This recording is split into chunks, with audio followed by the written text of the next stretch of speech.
रक्षा मंत्री Rajnath Singh line of actual control यानी LAC पर पहुंचे। यहां उन्होंने लद्दाख के लेह क्षेत्र का जायजा लिया। LAC पर तनाव के बाद चीन के पीछे हटते कदमों के बीच राजनाथ सिंह का 2 दिवसीय दौरा बेहद महत्वपूर्ण बताया जा रहा है। तनाव घटाने के लिए भारत और चीन के बीच सैनिक कमांडर के स्तर की बातचीत जारी है। ऐसे में उन्होंने भले ही चीन का नाम नहीं लिया, लेकिन इशारों में चीन को सीधा संदेश दिया। रक्षा मंत्री राजनाथ सिंह ने इस मौके पर सैनिकों को संबोधित किया। रक्षा मंत्री राजनाथ सिंह ने कहा कि भारत की 1 इंच जमीन कोई नहीं ले सकता। हमारी सेना बेहद सशक्त है। भारतीय सेना के ऊपर हमें नाज है। मैं जवानों के बीच आकर गौरवान्वित महसूस कर रहा हूं।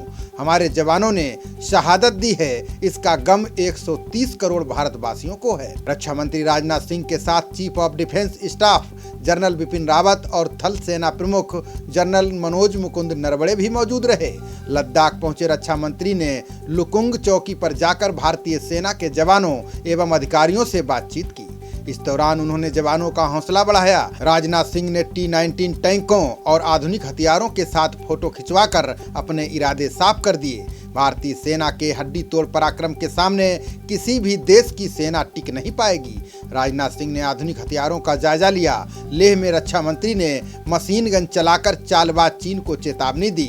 रक्षा मंत्री की मौजूदगी में भारतीय सेना के T-19 टैंक और BMP पैदल सेना के लड़ाकू विमानों ने अभ्यास किया। इसके साथ ही लेह में भारतीय सशस्त्र बलों के सैनिकों ने रक्षा मंत्री की मौजूदगी में पैरा ड्रॉपिंग का भी अभ्यास किया। भारत चीन में उत्पन्न तनाव को कम करने की पहल की जानकारी सैन्य अधिकारियों ने राजनाथ सिंह को दी। सैन्य कमांडर की ओर से उन्हें PLA की ओर से पीछे हटने की प्रक्रिया के बारे में भी अवगत कराया गया। 14 कोर फायर एंड फ्यूरी के commander lieutenant general Harinder Singh ने सैन्य कमांडर स्तर की हुई बातचीत का ब्यौरा भी दिया। बता दें कि इससे पहले प्रधानमंत्री नरेंद्र मोदी खुद लेह पहुंचकर चीन को मुंहतोड़ जवाब देने वाले जवानों की पीठ थपथपा चुके हैं। रक्षा मंत्री को 3 जुलाई को ही लद्दाख आना था, तभी अचानक प्रधानमंत्री नरेंद्र मोदी का लद्दाख दौरा तय हो गया। इससे रक्षा मंत्री का कार्यक्रम टल गया था। राजनाथ सिंह ने पूर्वी लद्दाख के गलवान घाटी में चीनी सैनिकों से हुई झड़प में घायल हुए जवानों से मुलाकात की। राजनाथ सिंह ने जवानों को संबोधित किया। उन्होंने कहा कि अगर किसी ने हमारे स्वाभिमान पर चोट पहुंचाने की कोशिश की तो उसे मुंहतोड़ जवाब दिया जाएगा। अपना सौभाग्य मानता हूं कि आप लोगों का दर्शन करने का मुझे अवसर प्राप्त हुआ है। मैं यह मानता हूं अपने सेना के जवानों के संबंध में कि वह केवल एक सेना के बहादुर जवान ही नहीं है, बल्कि वह सचमुच भारत की आन बान और शान है।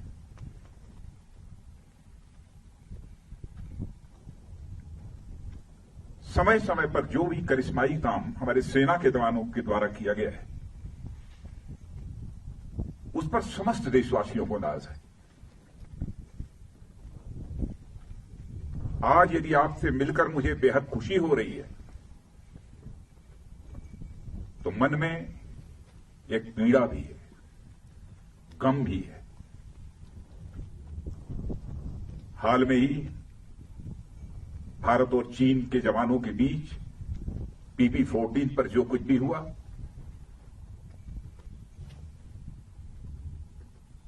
उसमें हमारे कुछ जवानों ने अपना बलिदान देते हुए अपनी सीमा की सुरक्षा की है। उनके खोने का गम है, आपसे मिलने की खुशी है। मैं उनकी स्मृति को स्मरण करना चाहता हूं, उनकी स्मृति को नमन करता हूं, उन्हें मैं हृदय से श्रद्धांजलि अर्पित करता हूं। और मैं ये कहना चाहता हूं कि हिंदुस्तान उनकी शहादत को कभी भूलेगा नहीं।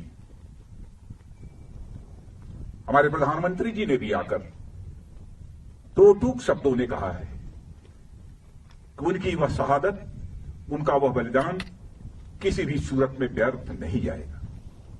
हाल में जो कुछ भी हुआ है, भारत और चीन के सेना के जवानों के बीच, मैं कह सकता हूं कि आप लोगों ने केवल भारत की सीमा की सुरक्षा नहीं की है, बल्कि भारत के 130 करोड़ भारतवासियों के सम्मान की आपने सुरक्षा की। इसके लिए भी मैं अपनी तरफ से आप सबका हार्दिक अभिनंदन करना चाहता हूं और देश के अपने सारे ऐसे सेना के जवानों का अभिनंदन करना चाहता हूं। कैसी स्वाभिमान की भावना आप सबके अंदर है। क्या आप सब कुछ बर्दाश्त कर सकते हैं लेकिन अपने स्वाभिमान पर किसी भी सूरत में चोट नहीं बर्दाश्त कर सकते। आप सभी जानते हैं कि मनुष्य के हृदय की सबसे बलवती भावना यदि कोई होती है तो स्वाभिमान की भावना होती है। स्वाभिमान ये व्यक्तिगत भी होता है, समाज का भी होता है, क्षेत्र का भी होता है, परिवार का भी होता है, लेकिन सबसे ऊपर एक स्वाभिमान होता है राष्ट्रीय स्वाभिमान। यदि व्यक्तिगत रूप से हमें कोई अपशब्दों का प्रयोग करता है तो हमारा व्यक्तिगत स्वाभिमान जागृत हो उठता है और उससे हम दो दो हाथ करने के लिए तैयार हो जाते हैं। वैसे ही हमारे राष्ट्र की सीमाओं पर यदि कोई आंख उठाकर देखने की जरूरत करता है उस समय हमारा जो स्वाभिमान जागृत होता है उसे हम राष्ट्रीय स्वाभिमान कहते हैं। इसी राष्ट्रीय स्वाभिमान की भावना के कारण ही आप अपनी जिंदगी की चिंता नहीं करते हैं, अपना सर्वस्व न्यौछावर कर देने के लिए तैयार हो जाते हैं। लेह के लुकुंग चौकी पर पहुंचे राजनाथ सिंह ने कहा कि अब तक बातचीत में प्रगति हुई है, मामला हल होना चाहिए। कहां तक हल होगा इसकी गारंटी नहीं दे सकता। इतना यकीन मैं जरूर दिलाना चाहता हूं कि भारत की 1 इंच जमीन को भी दुनिया की कोई ताकत छू नहीं सकती, उस पर कोई कब्जा नहीं कर सकता। भारत ने वसुधैव कुटुंबकम का संदेश दिया है। राजनाथ सिंह ने कहा कि हम अशांति नहीं चाहते, हम शांति चाहते हैं। हमारा चरित्र रहा है कि हमने किसी भी देश के स्वाभिमान पर चोट मारने की कभी कोशिश नहीं की है। भारत का नेतृत्व सशक्त है। हमें नरेंद्र मोदी जैसा प्रधानमंत्री मिला है, फैसला लेने वाला प्रधानमंत्री मिला है। इस समय सीमा के विवाद को सुलझाने के लिए बातचीत का दौर चल रहा है। जो कुछ अब तक की प्रगति हुई है बातचीत की, मामला हल होना चाहिए।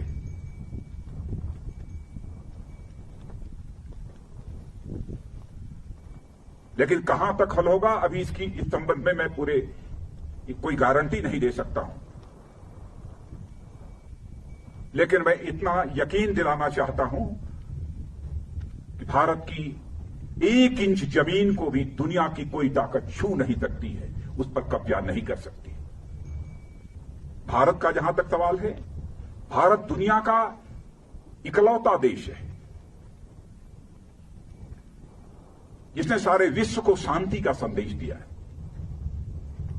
भारत दुनिया का इकलौता देश है जिसने कि दुनिया के किसी देश पर न तो कभी आक्रमण किया है और न दुनिया के किसी देश की 1 इंच जमीन पर कभी कब्जा किया है। भारत दुनिया का यह इकलौता देश है जिसने भारत की सीमा में रहने वाले लोगों को ही अपने परिवार का सदस्य नहीं माना है, बल्कि पूरे विश्व की धरा पर रहने वाले लोगों को अपने परिवार का सदस्य मानते हुए वसुधैव कुटुंबकम का संदेश सारे विश्व को किसी एक देश ने दिया है तो हमारे और आपके देश भारत ने दिया है।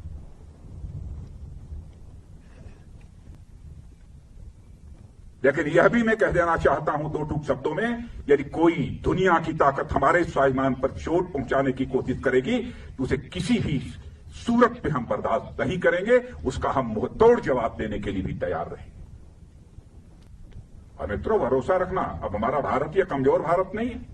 भारत का एक सशक्त नेतृत्व है। फिर नरेंद्र मोदी जैसा प्रधानमंत्री हमको मिला है, फैसला लेने वाला प्रधानमंत्री, दृढ़ इच्छा शक्ति का प्रधानमंत्री।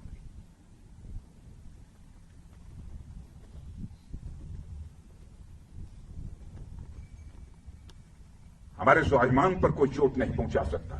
लद्दाख के लेह क्षेत्र का जायजा लेने और सैनिकों के साथ करीब 5 घंटे बिताने के बाद रक्षा मंत्री जम्मू कश्मीर वापस आ गए हैं। राजनाथ सिंह शनिवार को बाबा बर्फानी के दर्शन करेंगे। उसके बाद सैन्य कमांडरों के साथ उच्च स्तरीय बैठक करेंगे। इस बैठक में सुरक्षा की स्थिति की समीक्षा करेंगे।